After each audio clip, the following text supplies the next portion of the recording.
The massive arena floated in the darkness of space. It was called the Crucible. The station was as big as a small moon.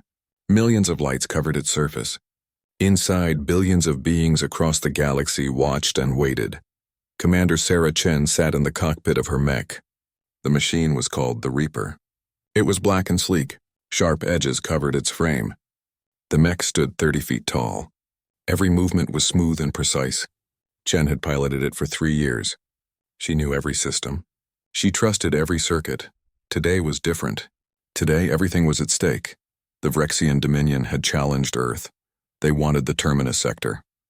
It was a region of space rich with rare minerals. The sector had fuel that could power ships for years. Both sides wanted it badly. The Galactic Consortium had rules.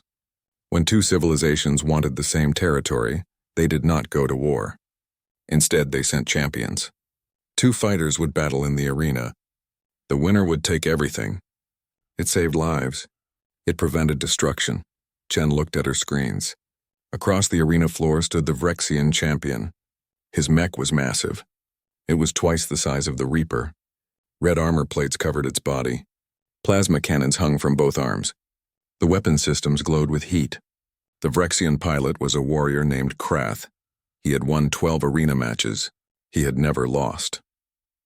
In the observation deck above the arena, Ambassador Wei sat with folded hands. His face showed nothing. Inside, his heart pounded. He had argued against this match. He had wanted more time. Earth was not ready for this fight. But the consortium had made their decision. Now they had to follow through. The crowd roared. Most of them cheered for the Vrexians. The Dominion had allies across the galaxy. They had money. They had power. Humans were new to the galactic stage. Few beings trusted them. Fewer still believed they could win. A buzzer sounded. The match began. Chen pushed the Reaper forward. The mech moved like a dancer. It was fast and light. Krath charged straight at her. His mech shook the arena floor with each step. The crowd loved it. They screamed and cheered. Chen fired first. Blue energy beams shot from the Reaper's weapons. They hit Krath's armor but barely made a dent. His plating was too thick. She had expected this. She rolled to the side as Krath fired back. Plasma bolts exploded where she had been standing. For 10 minutes they fought. Chen used speed and tactics. She hit weak points. She avoided his heavy attacks. Krath used power and aggression. He chased her across the arena. His plasma cannons never stopped firing. Then Krath made a smart move. He fired at the arena wall behind Chen. Debris exploded outward. She had to dodge or be crushed. In that moment, Krath got the angle he needed. Both plasma cannons fired at once. The blast hit the Reaper's core systems. Electricity arced across the black armor. The mech's movements became jerky. Smoke poured from several joints. Chen's screens flickered. Warning lights flashed red everywhere. The crowd went wild. The Vrexian sections exploded with cheers. They knew what this meant. The Reaper was finished. Chen tried to move, but the mech would not respond. The leg servos were dead. The weapon systems were offline. She was a sitting target. The Reaper fell to one knee. More smoke filled the cockpit. She coughed and checked her readouts. Main power was at 15% and dropping. Krath walked toward her slowly. He raised both arms. The plasma cannons charged up. They glowed white-hot. He was going to finish this. He was going to destroy the Reaper completely. That was allowed in the rules. Surrender or death. Those were the only ways a match could end. Ambassador Wei closed his eyes. He could not watch. Around him, the other human diplomats looked sick. They had lost.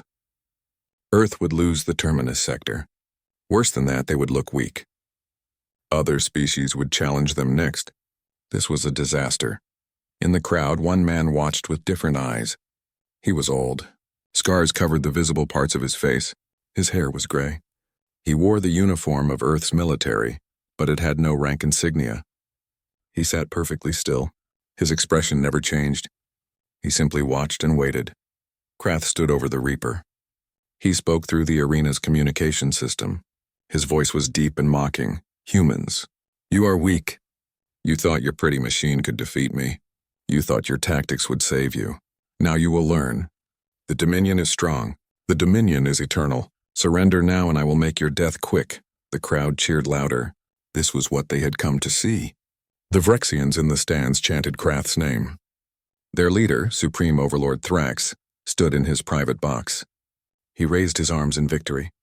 The decision had not been announced yet, but everyone knew. The match was over.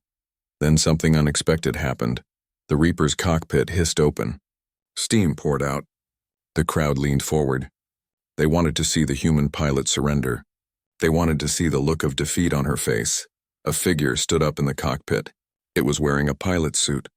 The helmet was still on. Slowly, the figure reached up and removed the helmet. The crowd gasped. It was not Commander Chen. The face was smooth and artificial. The eyes glowed with soft blue light. It was an android. A machine. The AI co-pilot that assisted with navigation. The android's voice came through the arena speakers. It was calm and clear. It sounded like Chen, but not quite. "This is Aria, Artificial Intelligence Navigator for the Reaper Unit. I was piloting this mech. You have not fought Commander Chen. You have fought a training simulation." Confusion spread through the crowd. Krath took a step back. His weapons were still raised, but he looked uncertain. Ambassador Wei opened his eyes. A tiny smile touched his lips. The scarred man in the crowd stood up. He walked toward the stairs that led down to the arena floor. Behind the Reaper, something moved. A panel in the mech's back opened. It had been hidden perfectly in the black armor. No one had seen it before. Steam poured from the opening. A second figure climbed out. This one was much larger. It wore different armor. The suit was bulky and old. Scratches covered every surface. Scorch marks ran along the arms. Strange symbols were painted on the chest plate. Each symbol represented something. A mission, a battle, a kill. The figure's boots hit the arena floor with a heavy thud. It stood to its full height, 7 feet tall in the armor. The helmet turned toward Krath, then the figure reached up. Sealed locks clicked open. The helmet came off. The man underneath had a hard face. His hair was cut short and starting to gray. Scars ran across his jaw and forehead. His eyes were cold. They had seen too much death. They had caused too much death. The crowd fell silent. Even the Vrexians stopped cheering. Something about this man made them afraid. Ambassador Wei stood up in the observation deck. He spoke clearly into his communication device. "May I present Master Sergeant Jacob Morrison, call sign Reaper. He is Earth's true champion for this match." Morrison's voice was quiet, but it carried through the arena. It was the voice of someone who had nothing left to prove. Nothing left to fear. You wanted to see the Reaper. You thought it was the machine. You were wrong. I am the Reaper, and this match has just begun. Krath stared at the human standing before him. This was not what he had expected. The beautiful black mech had been a lie. The graceful tactics had been a distraction. Now a different opponent stood in the arena. This one looked dangerous in a way the mech had not. Morrison walked forward slowly. His armor was old but functional. Each step was measured. He showed no fear. He showed no anger. He simply moved with purpose. "This is against the rules," Krath said. His voice was not as confident as before. "You cannot change pilots during a match." Ambassador Wei's voice came over the speakers. He sounded almost pleased. "We did not change pilots. Master Sergeant Morrison was always the primary pilot. Commander Chen was the navigator. The AI handled auxiliary systems. All 3 were registered with the consortium before the match. Check your records." In the Vrexian observation box, Supreme Overlord Thrax grabbed a datapad. He scrolled through the registration files. His face darkened with rage. It was true. The humans had listed 3 crew members for the Reaper unit. No one had questioned it. Most mechs had support crews. The Vrexians had assumed it was the same, but the humans had been clever. They had hidden their true weapon. They had made everyone focus on the beautiful machine, on the tactical displays, on Commander Chen's reputation as a strategist. No one had asked about the 3rd crew member. The consortium judge appeared on the main screen. She was an elder from the Thelian species. Her multiple eyes blinked slowly. "The registration is valid. Master Sergeant Morrison was listed as primary combat operator. This is within the rules. The match continues." Krath raised his plasma cannons. If this human wanted to fight, he would die. The weapons charged up. Morrison did not run. He did not even look worried. "You should know something," Morrison said. His voice was calm. "The first round was not about winning. It was about learning. Chen mapped every weapon you have. She recorded your reaction times. She analyzed your tactics. Now I know exactly how you fight, Krath fired. Twin plasma bolts screamed toward Morrison. They would burn through his armor in seconds. They would kill him instantly. Morrison moved. He was fast. Impossibly fast for someone in heavy armor. He rolled to the side.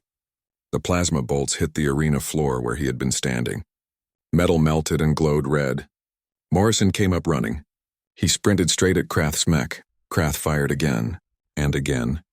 Morrison dodged each shot. He moved like he could predict where the weapons would fire. He knew exactly when to move. He had studied the timing. Chen's reconnaissance had been perfect. The crowd began to murmur. This was different from the first fight. This was not careful tactics. This was raw aggression. The human was hunting. Morrison reached Krath's mech. He jumped. His armor had thrusters built into the back and legs. They fired and launched him upward. He grabbed onto the mech's leg. Before Krath could react, Morrison climbed. His armored hands found purchase in the gaps between armor plates. Krath tried to shake him off. The mech twisted and turned. It was like trying to dislodge a parasite. Morrison held on. He climbed higher. His right arm had a blade mounted on it. The weapon extended. It was not a fancy energy sword. It was simple, sharp metal. It glowed slightly from a heating element. Morrison drove the blade into the mech's knee joint. He twisted it. Hydraulic fluid sprayed out. Krath's mech stumbled. Morrison pulled the blade free and struck again. And again. He was taking the machine apart piece by piece. Krath tried to grab Morrison with the mech's hand. Morrison saw it coming. He jumped from the leg to the arm. He ran up the length of the limb. When the hand tried to swat him away, he was already past it. He reached the shoulder joint. The blade went in again. This time Morrison hit something critical. Sparks erupted from the joint. The mech's right arm went dead. It hung useless at its side. The plasma cannon attached to it powered down. The arena fell silent. No one cheered. No one moved. They watched in shock as a single human in power armor destroyed a war machine 20 times his size. Ambassador Wei allowed himself a small smile. This was going exactly as planned. Morrison was not just fighting. He was sending a message. He wanted everyone in the galaxy to see this, to remember it. Krath was panicking now. He could feel it. His mech was damaged. His opponent was too fast, too precise. This was not how battles were supposed to go. Champions in mechs fought with honor. They used weapons at range. They did not crawl over each other like animals. But Morrison was not fighting with honor. He was fighting to win. More than that, he was fighting to prove a point. Morrison jumped from the shoulder to the mech's head. He landed on top of the cockpit. Through the armored glass, Krath could see the human's face. Those cold eyes looked down at him. Morrison raised his blade. For a moment, Krath thought the human would kill him right there, pierce through the glass and end it. But Morrison did not strike. Instead, he spoke. His voice came through the communication system. Get out of the mech, now. Krath hesitated. If he left the cockpit, he would be exposed, vulnerable. But if he stayed, this human would tear the mech apart around him. He had no choice. The cockpit hatch opened. Krath climbed out slowly. He was large for his species. His scales were deep red. His eyes were yellow and filled with anger and fear. Morrison jumped down to the arena floor. He landed in a crouch. Then he stood and faced Krath. Krath was bigger than Morrison, even without the mech. He was 8 feet tall. His arms were thick with muscle. His claws were sharp. He had killed many opponents in hand-to-hand combat. Surely he could defeat one human in armor. He charged at Morrison with a roar. His claws swiped at the human's helmet. Morrison blocked with his left arm. The claws scraped against the armor but did not penetrate. Morrison's right arm came up. The blade flashed. Krath screamed and jumped back. 3 of his claws were gone. Cut clean off, Morrison did not follow up. He stood and waited. He was giving Krath a chance to surrender. The Vrexian's pride would not allow it. He attacked again. This time Morrison did not block. He moved to the side. His armored fist slammed into Krath's ribs. The impact lifted the Vrexian off his feet. He crashed to the ground several feet away. Krath tried to stand. His body would not obey. Broken ribs, internal damage. He coughed and tasted blood. He looked up at Morrison. The human stood over him. The blade was still in his hand, but he had not used it for the killing blow. Surrender, Morrison said. There was no mockery in his voice, just a simple statement of fact. Krath looked around the arena.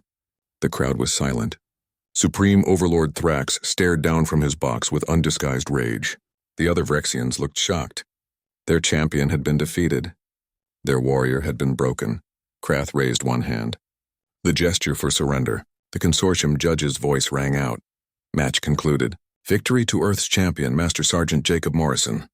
Morrison retracted his blade. He turned away from Krath and walked back toward the Reaper.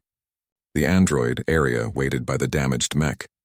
Commander Chen's voice came through Morrison's helmet. Good work, Jacob. Phase 1 complete. Morrison looked up at the observation decks, at the thousands of species watching, at the cameras broadcasting this across the galaxy. They saw the mask fall, he said quietly.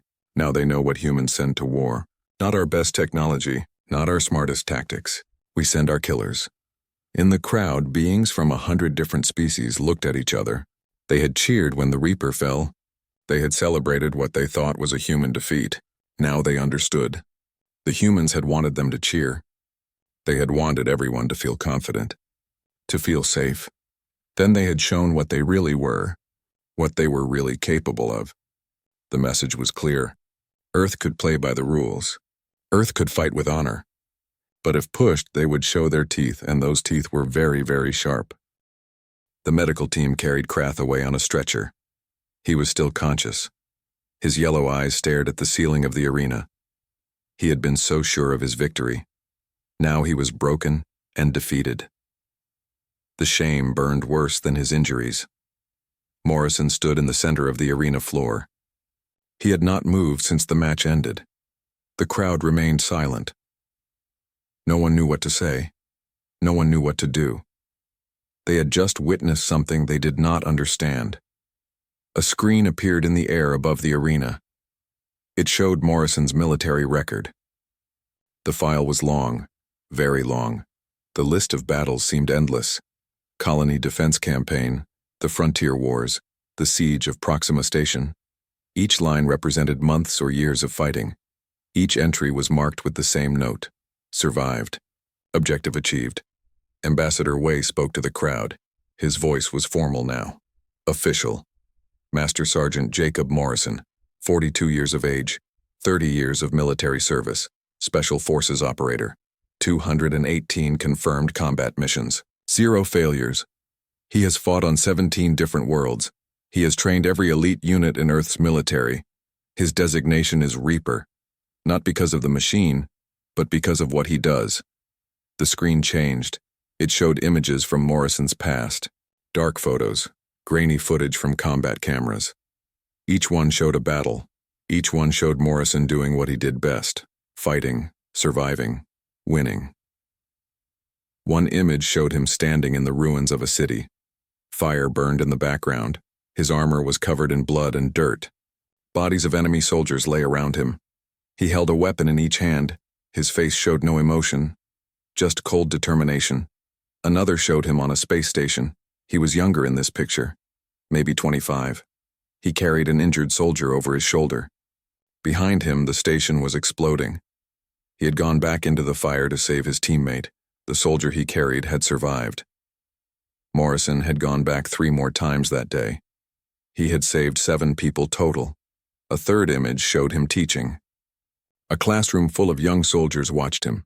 He was showing them how to disarm an opponent, how to move efficiently, how to stay alive in combat. The students looked at him with respect and fear. The Thelian judge spoke.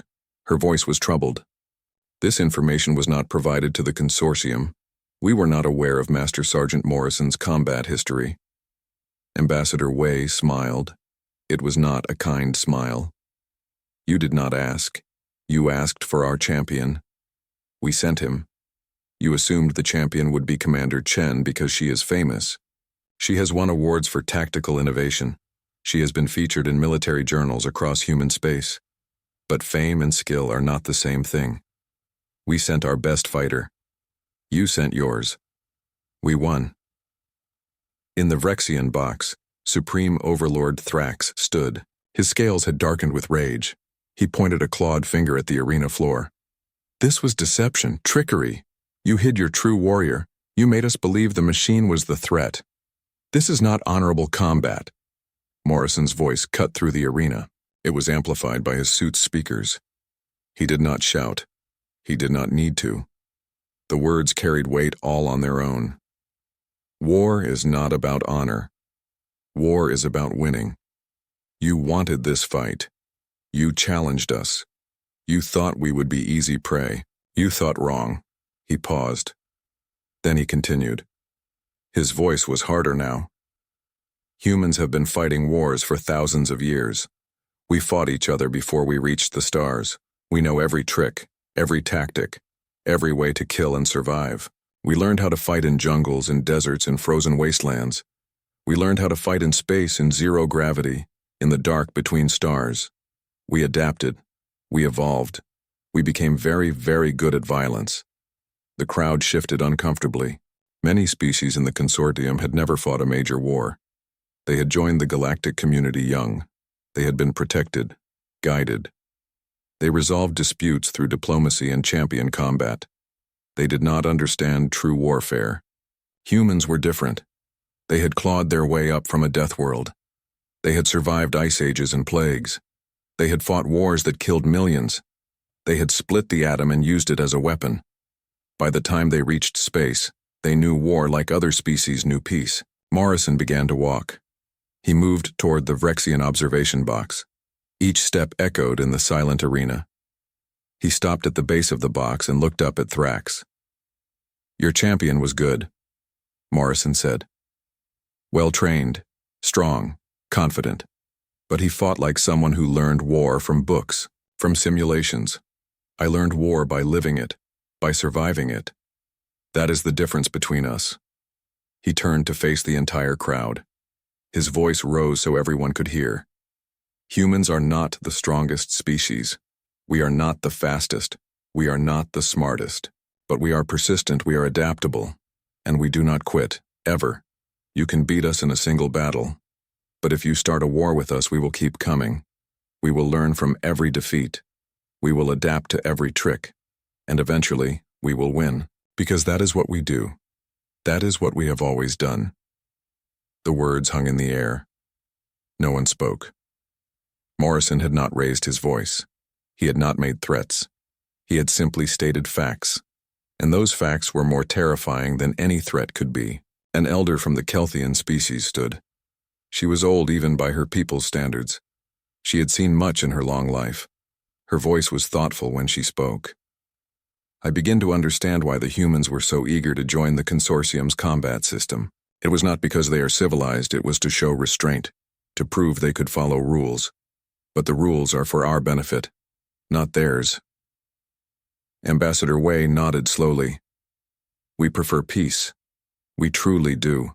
Champion combat is efficient. It saves lives. It prevents destruction. We are happy to use this system. But make no mistake. If someone breaks the rules, if someone threatens Earth or human colonies, we will respond. And when we do, you will not see Commander Chen's tactics. You will see Master Sergeant Morrison's methods." Morrison reached up and removed his helmet again. His face was calm, almost peaceful. He looked tired. The kind of tired that comes from years of service, years of fighting. "I did not enjoy this," he said quietly. "I am a soldier, not a performer, but you needed to see. You needed to understand. Humans are not weak. We are not naive. We have teeth. We usually keep them hidden. Today you saw them. Remember this moment. Remember what you felt when you realized what I could do. That feeling is important. It might save your life someday." He turned and walked back to the Reaper. Commander Chen's voice came through his helmet communicator. She sounded satisfied. "Message delivered. They will think twice before challenging us again." Morrison climbed onto the damaged mech. He sat on its shoulder and looked out at the crowd. Thousands of beings from hundreds of species, all of them seeing humans differently now, seeing Earth differently. "They will think twice," Morrison agreed. "But some of them will still try. Pride makes people stupid. Fear makes them dangerous. We just showed them both."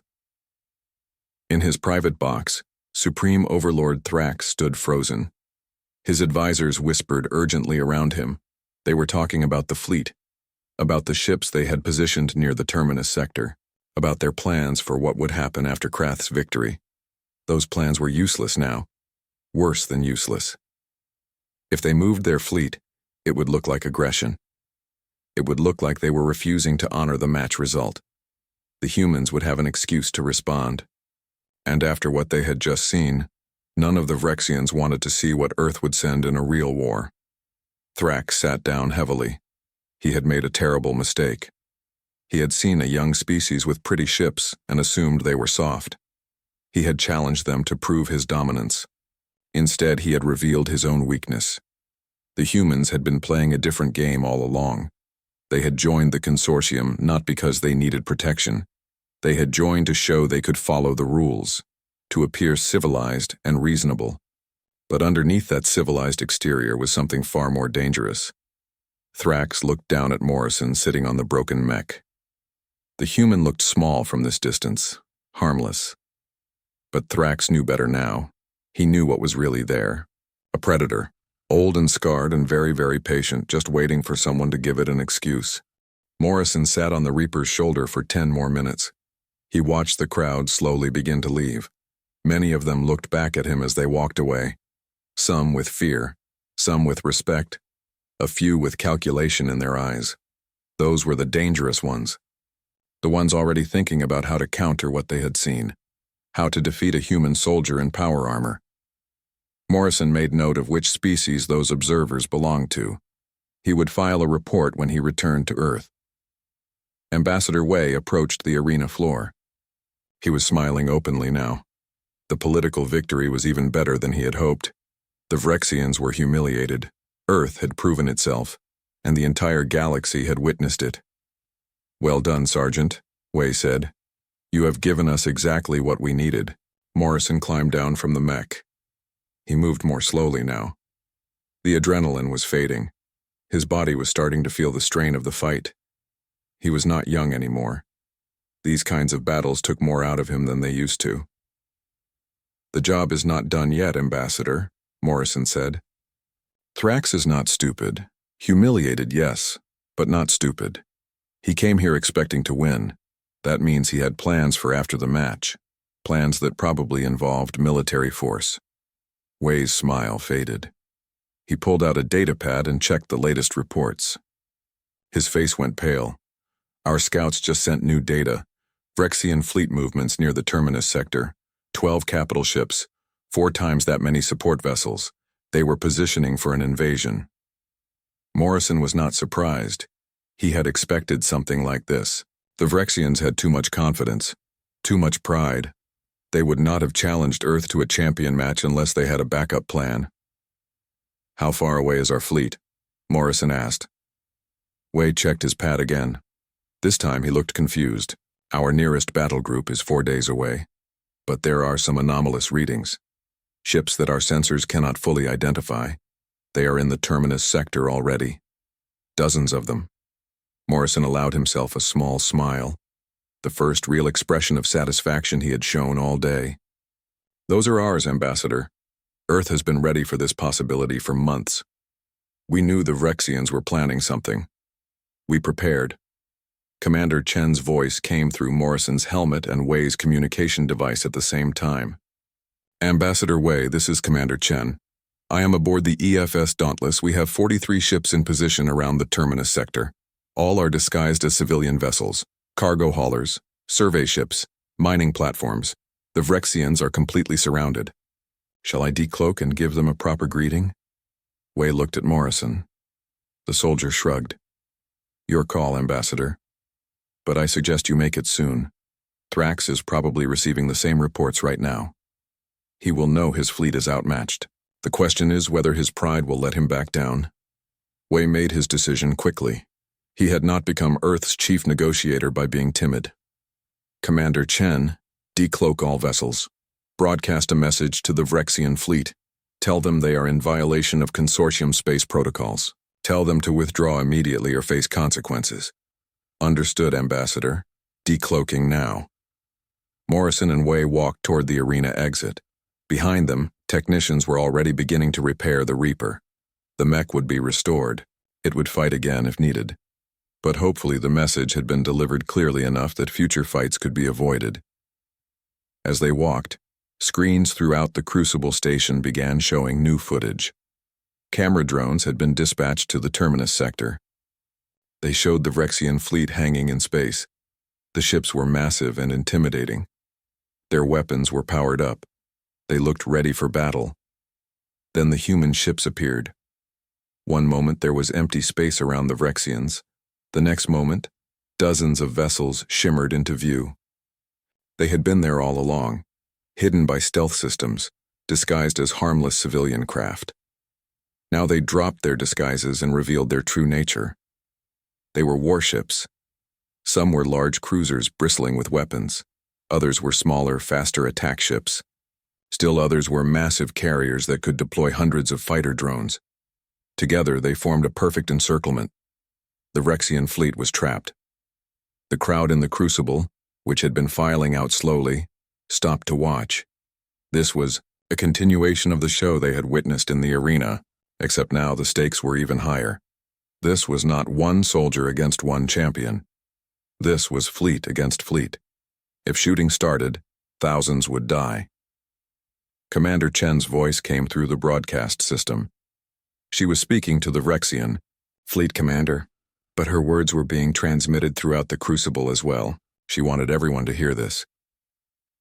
Vrexian vessels, this is Commander Sarah Chen of the Earth Fleet ship Dauntless.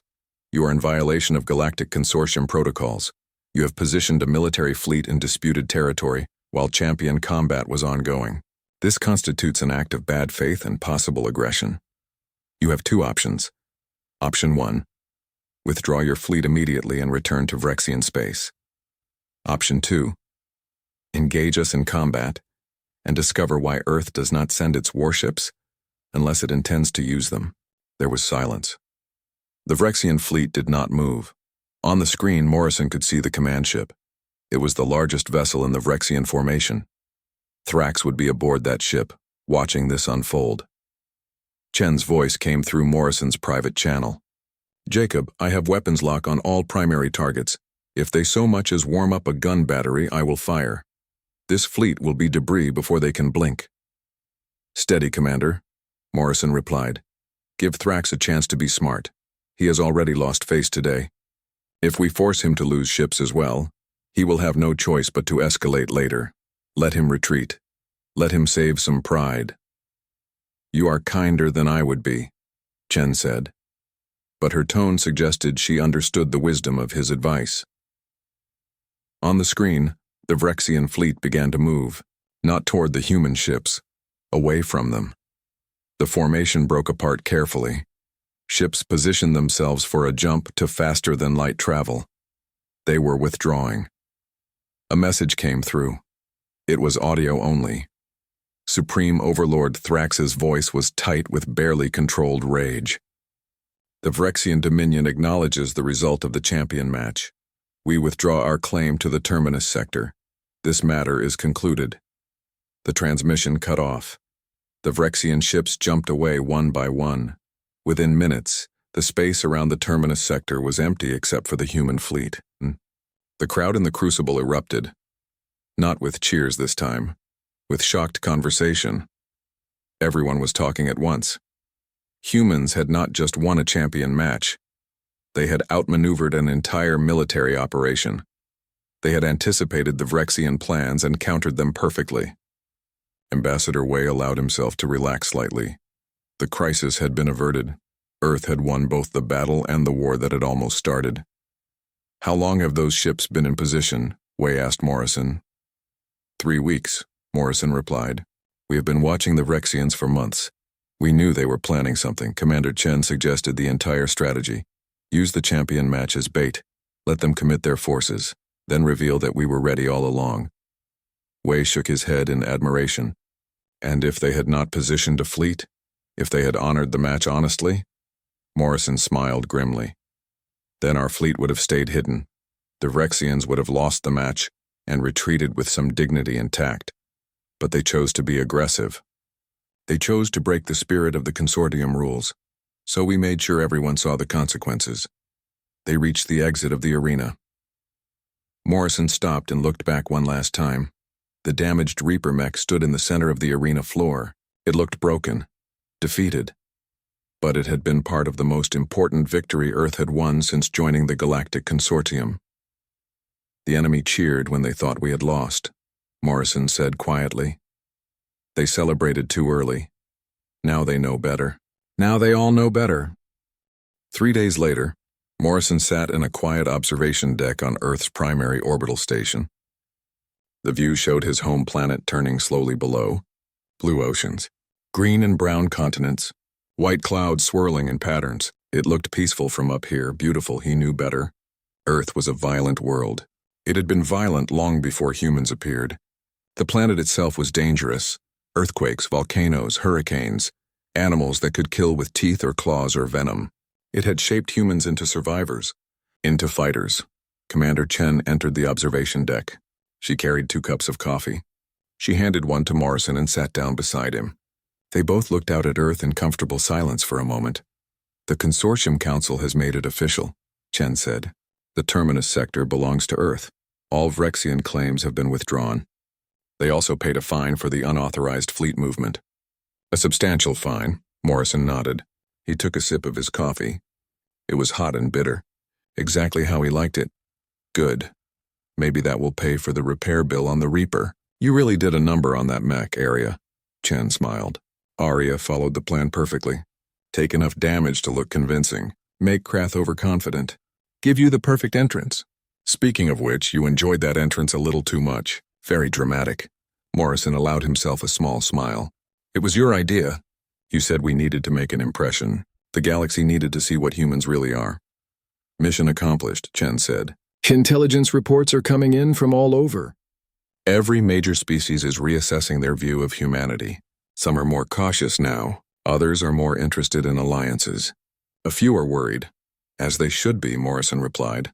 Fear prevents wars. Respect maintains peace. We gave them both. Chen studied his profile. Morrison looked tired. The mission had been a success, but it had taken a toll on him. She knew his history. 3 decades of service.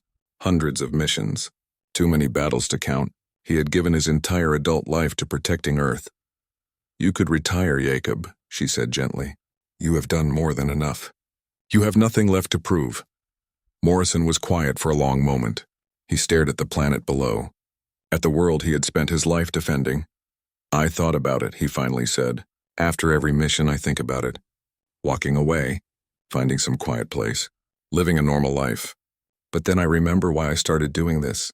Someone has to stand between Earth and the dangers out there. Someone has to be willing to do the hard things, the violent things, and I am good at it. Probably too good. It would be a waste to stop now. You are not invincible, Jakob, Chen said. You are getting older, slower. Eventually someone will be faster. I know, Morrison said. But today is not that day, and tomorrow probably will not be either. When the time comes when I cannot do this anymore, I will step aside. I will let someone younger take my place. But until then, I will keep being the weapon Earth needs. Chen nodded. She understood. Some people were born to fight. Morrison was one of them. It was not about glory. It was not about recognition. It was about duty. About purpose. He would keep going until his body gave out or an enemy finally got lucky. At least take a few weeks off, she said. Rest, heal, spend some time planetside. I will, Morrison promised. After I finish the debrief, and the after-action report, and the training sessions with the new recruits. They want to know how I beat Krath so easily. Chen laughed. Of course they do. You have become a legend, Jacob. Again, just like after the colony wars. Just like after Proxima Station. You keep adding to your reputation. Reputations are useful, Morrison said. They prevent fights. When people know what you are capable of, they think twice before starting trouble. That saves lives, including theirs. Ambassador Wei joined them in the observation deck. He looked pleased. The diplomatic situation had resolved better than he had hoped. Earth's position in the consortium had been strengthened significantly. Other species were approaching him with offers of trade and cooperation. The Vrexian display had backfired spectacularly. Sergeant Morrison, Commander Chen, Wei said formally, Then his formal tone dropped and he smiled. I owe you both a drink. Several drinks. That was the most successful diplomatic mission in Earth's history with the consortium. Just doing our jobs, Ambassador, Chen replied. Your jobs nearly gave me a heart attack, Wei said. When the Reaper went down, I thought we had lost. I did not know about the contingency plan. You kept that very secret. We had to, Morrison explained. If you knew, your reaction would not have been genuine. We needed everyone to believe the Reaper was defeated, including our own people. The deception had to be complete. Wei shook his head in admiration. You two think like intelligence officers. That level of planning, that attention to psychological detail, it was brilliant. We think like soldiers, Morrison corrected. Soldiers who want to come home alive. Planning and preparation save lives. Deception wins wars. We learned that the hard way. Well, whatever you call it, it worked, Wei said. The Vrexians have pulled back from all border regions. Their allies are distancing themselves, and several species have reached out to discuss closer relations with Earth. The Kelthians in particular seem very interested in a mutual defense treaty. The Kelthians are smart, Chen said. They saw what happened and drew the correct conclusions. Better to be our friend than our enemy. Exactly, Wei agreed. Which is exactly the outcome we wanted. We have established Earth as a power to be respected. But we did it without starting a war. Without destroying the Vrexian fleet. We showed restraint along with strength. That is the perfect combination for diplomacy. Morrison stood and stretched. His back was still sore from the fight. His shoulders ached. He was definitely getting too old for this kind of work. But not yet. Not quite yet. I am glad it worked out, Ambassador. But remember, we cannot use the same trick twice. Next time someone challenges us, they will be prepared for deception. They will look for hidden pilots. For concealed fleets, we will need a new strategy. There will be a next time? We asked always, Morrison said. Humans are new to the galactic stage. Other species will continue to test us, to probe our defenses, to see if we are really as dangerous as we appear. Some will do it out of curiosity, others out of greed or pride, but they will come. And when they do, we will be ready. Chen stood as well. She placed a hand on Morrison's shoulder. We will be ready, she agreed, because that is what humans do.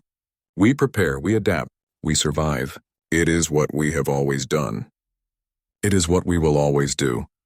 The three of them stood at the observation window, looking down at Earth, at the violent, beautiful world that had created them, the world that had taught them to be survivors, to be fighters, to be predators when necessary. Morrison thought about the arena, about the moment when he had removed his helmet, when the crowd had seen his face and realized their mistake. They had cheered when they thought the Reaper had fallen. They had celebrated humanity's defeat. Then he had risen. He had removed the mask, and they had seen what was underneath. Not a machine, not a tactic, a human. Old and scarred and absolutely dangerous. That image would spread across the galaxy. It would be remembered. When other species thought about challenging Earth, they would remember that moment.